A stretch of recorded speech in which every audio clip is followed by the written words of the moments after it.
بسم اللہ الرحمن الرحیم ویوز، میں آنریری کیپٹن ریٹائرڈ محمد امین اس دعا کے ساتھ حاضر خدمت ہوں کہ اللہ تعالیٰ آپ کو اپنی حفظ و امان میں رکھے۔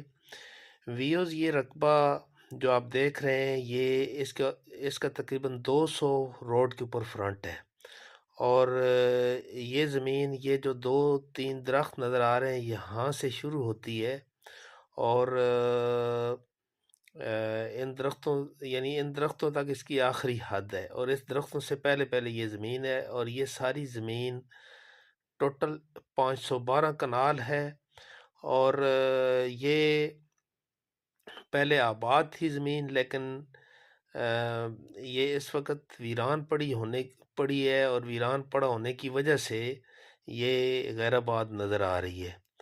اور اس میں 512 کنال میں کم از کم 250 کنال یہ آباد زمین ہے، لیول زمین ہے، جس کو صرف ہل چلا کر آپ ٹھیک کر سکتے ہیں، اور باقی جو زمین ہے وہ آباد کرنے کی ضرورت ہے۔ اس میں ٹبے وغیرہ ہیں، اور مٹی والے ٹبے ہیں، اور اس میں چھوٹا پتھر آپ کو نظر آتا ہوگا، یہ اوپر ہے زمین کے اندر۔ جب آپ ہل چلائیں تو اندر سے پتھر نہیں آتا، اندر سے مٹی ہے ساری۔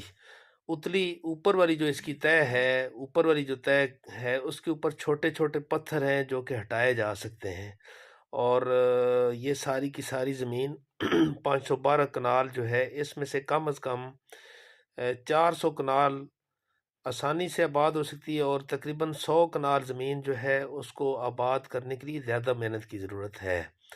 اور یہ زمین جو ہے، یہ اس میں سے کچھ 20-25 کنال رہ جائے گی جو آباد نہیں ہونے والی ہے، جو بالکل پہاڑی وغیرہ نما کھدر وغیرہ ہے، ان کو آپ چھوڑ کے باقی ساری زمین آباد ہو سکتی ہے۔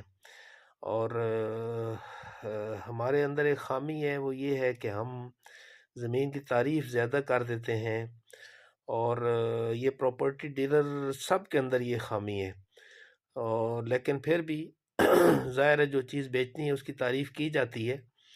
اور دوسرا یہ ہم کہتے ہیں کہ جی یہ روڈ سے اتنے فاصلے پہ ہے، تو وہ روڈ سے جتنا فاصلہ پراپرٹی ڈیلر بتاتے ہیں، اگر وہ 10 کلومیٹر بتا رہے ہوں تو آپ سمجھ لیں کہ 2-3 کلومیٹر زیادہ ہی ہوگا۔ تو یہ تراب انٹرچینج سے 10 کلومیٹر کے فاصلے پہ یہ زمین واقع ہے، تو آپ سمجھ جائیں کہ یہ 13 کلومیٹر پہ ہو سکتی ہے۔